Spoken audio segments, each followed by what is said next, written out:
So basically, we'll be speaking on topography, biometry, abrometry, and other measurements that come with it. So let me start my presentation with this case of a 42-year-old lady who had I had operated her left eye in 2014. Patient was not very happy, had complaints of halos, after images, and diplopia. And now she comes with the other eye surgery at 2017. Now, what differently I can do? In the course of my presentation, we will understand this. So now when we talk about accuracy of our outcomes, a benchmark was given by Royal College of Ophthalmologists, which stated that at least 55% of the patients should be around plus or minus 0.5, and 85% should be around 1 diopters. But a more realistic figure in today's times would be that you should achieve about in your 50% of patients around plus minus 0.25, and in 90% of patients it should be 0.5 in order to give a very predictable outcome for your premium IOLs. Now, before you start into premium IOLs, you should assess what exactly are the tools that you have, or what would you like to have it when you are planning for such a practice. So if you have a conventional biometry, you have to look at these measurements to be taken separately, and you need to input them in your online formula. That would mean that you have to be very careful about transcript errors. Most of us and most of the newer purchases are now all-in-one biometers, which have all these measurements in one click, along with the latest formula. So you get everything in with one button click. And you have to also think about ancillary measurements, see which clinics have these instruments available nearby your clinic, so that you can get these measurements done as and when necessary. The principles remain that you should avoid putting any drops before measurement.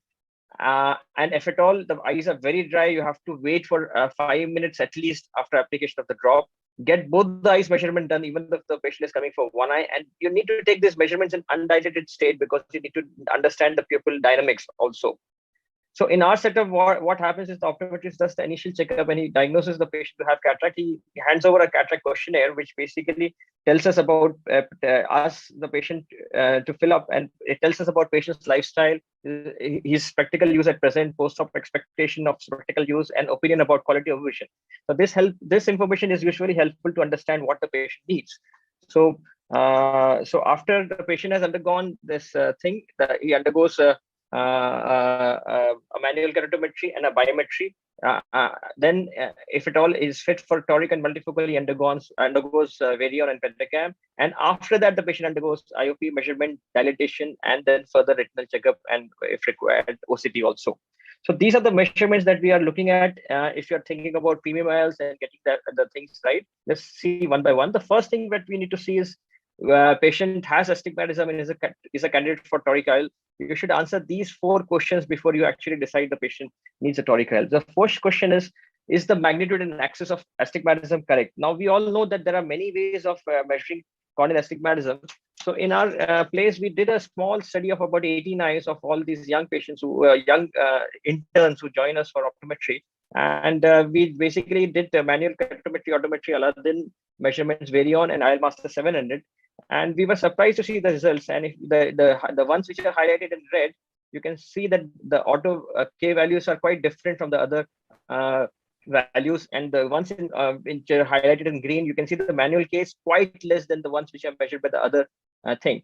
But one thing that is there consistently is between Aladdin, Varion, and IOL Master, at least 2 of them are showing consistently same values. Now, when we come to magnitude of astigmatism, we found that 2 eyes had a significant difference in the magnitude. Similarly, axis, 3 eyes showed different axes. So in short, basically, you will get different axes, different values. So what you need to look at is at least 2 out of 3 instruments should show agreement in reading. And if there is so much of variation, then it's better to identify the cause, give a lubricant treatment for a week. And if you get consistent reading, take up the patient. If you don't get, you can still take a median reading and go ahead with the treatment. Now, next question that we need to answer is whether the astigmatism is regular. Now, the best way to know this is doing a corneal topography, because it gives you an impression of the patient's cornea and tells you whether the astigmatism is regular or irregular. So this is an example of a classical with the rule, astigmatism, symmetrical bow tie, and this is against the rule, symmetrical bow tie. And these are the patterns which will give you the best predictability in terms of the outcome. And here you see asymmetric bow tie patterns and symmetrical bow tie with skewing of axis. These are the conditions where the predictability is slightly less.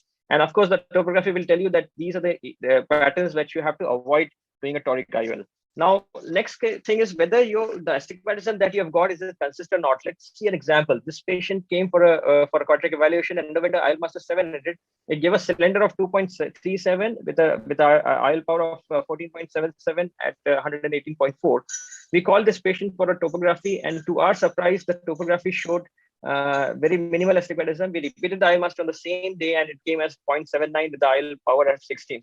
So much of difference can happen if you just rely on one machine to give you the calculation.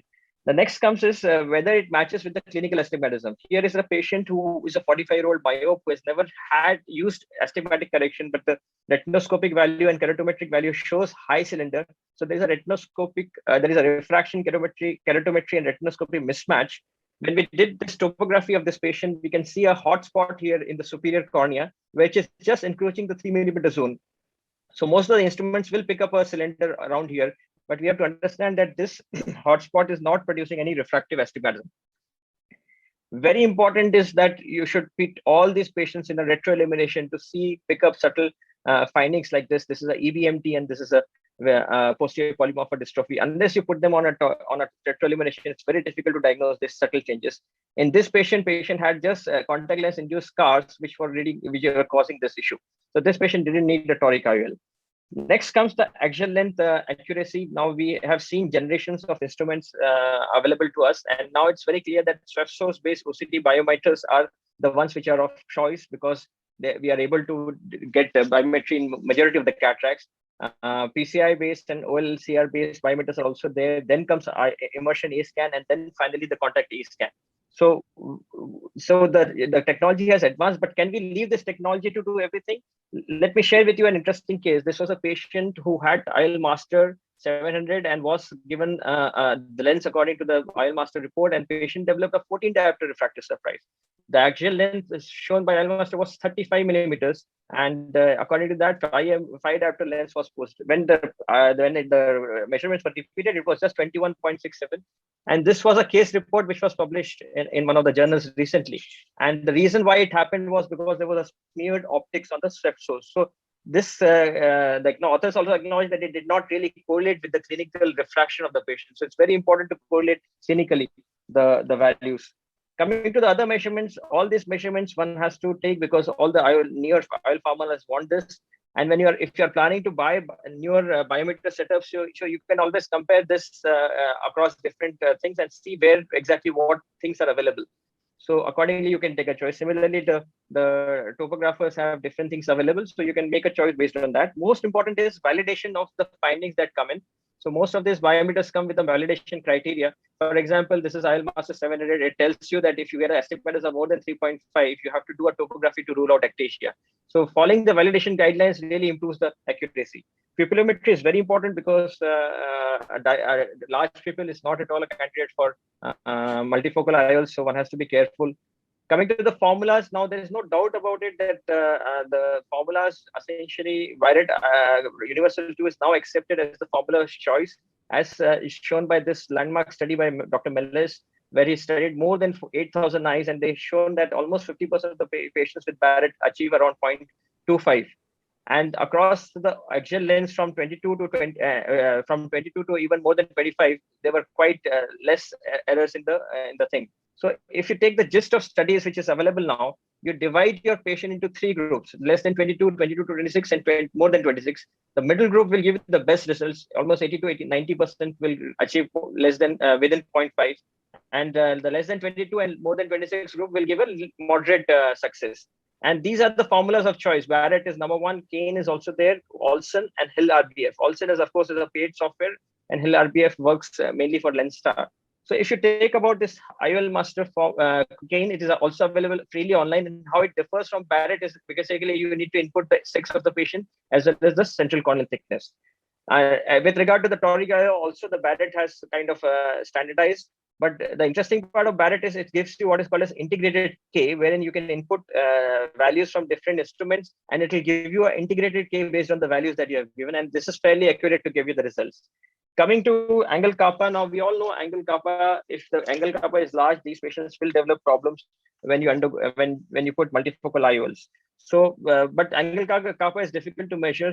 So only OpScan and Synaptophore can do it. So now more realistic thing is what is called as chord mu is done. And chord mu is essentially a two-dimensional vector which measures the distance between pupillary axis, that is center of the pupil, and the visual axis. And angle alpha, more importantly, in patients with multifocal IOL, which basically measures the distance, again, two-dimensional vector distance from the center of the limbus to the visual axis. Now, the cutoffs that are given for different machines are as shown here. With OpScan, anything more than 3 degrees is significant. For Pentagam, X decentration is of more than 0.2. With IOL Master 700, you have what is called as Chang varying chord, which if it is more than 0.6, it is significant. And with TriTrace, you get angle alpha. So this is Pentagam. This is IOL Master's Chang varying chord distance 0.2. And this is iTrace, where you get angle alpha. Anything above minus 0.5, 0.6 is significant. You would avoid putting a multifocal IOL. Then you come to aberrations. Aberrations, as we all know, are basically imperfections in the eye, which leads to poor quality of vision. So you have lower order aberrations and higher order aberrations. Higher order aberrations constitute a very small percentage of total aberrations, but if they are present, they are a definite contraindication for doing multifocal surgery. This is the cutoff for higher order aberrations. So any higher order aberration, be it coma or trefoil, if it is more than 0.2 at 4 millimeters, you should be careful. And if the total higher order aberration values are more than 0.3, then it's not the patient is not a good candidate for multifocal IOL. And any spherical aberration above 0.1, it has to be treated with an aspheric IOL. So this is an example of Pentagam pre-cataract report. It will give you these two values. The +1 basically is the spherical aberration, and 0.4 is basically the higher order aberration. So this patient is basically post-LASIK, and they're definitely not a good candidate for multifocal. Another example of this thing from iTrace. Here you can see in the right eye, it shows a higher order aberrations around 0.3, and in the left eye it's around 0.16. And this is in the right eye. There you can see a decentered ablation which is causing this. And again, this is not a good candidate for this thing. This is Aladdin. Again, it gives you these values, RMS at higher order and the coma. Again, this is basically a keratoconus and not fit for the procedure. Another interesting case I just want to share with you. This is basically a patient who is fit for multifocal, except when we did a higher aberration study, you can see a very high coma values here. And when we investigated this patient further, he gave a history of doing a lot of hot compresses a week prior to coming to us for a STI. And then we did nothing. We just asked the patient to come back again, and you can see that the coma values are reducing with every subsequent visit. And by 1 month, the patient was absolutely fine. So this is So this is how aberration profiling can help in deciding whether a patient is fit for the procedure or not. So this now coming back to the case with which I started. So that patient, we in the right eye, we advised to do a eye trace, and we found out that the patient has a very high angle alpha, almost 0.68. Now, because we have done multifocal in the other eye, this eye also we are committed to do multifocals. In the other eye, we had done restore. In this eye, we chose to do a Technis multifocal because the central ring of the Technis multifocal is bigger than the restore multifocal. So probably this will get tolerated better, and it happened that way. The patient did well after the surgery. So in conclusion, I would say that this checklist of the measurements should be done very, very, very carefully, and we should make sure that we don't miss on anything before we advise for our multifocal patients or for a toric patient. And even if you don't do 2 or 3 tests, it's fine. You will get a very good result. But that 1 or 2 patients who are unhappy because you have probably not done that, that's what's going to make the difference. So with this, I would like to thank you for your attention.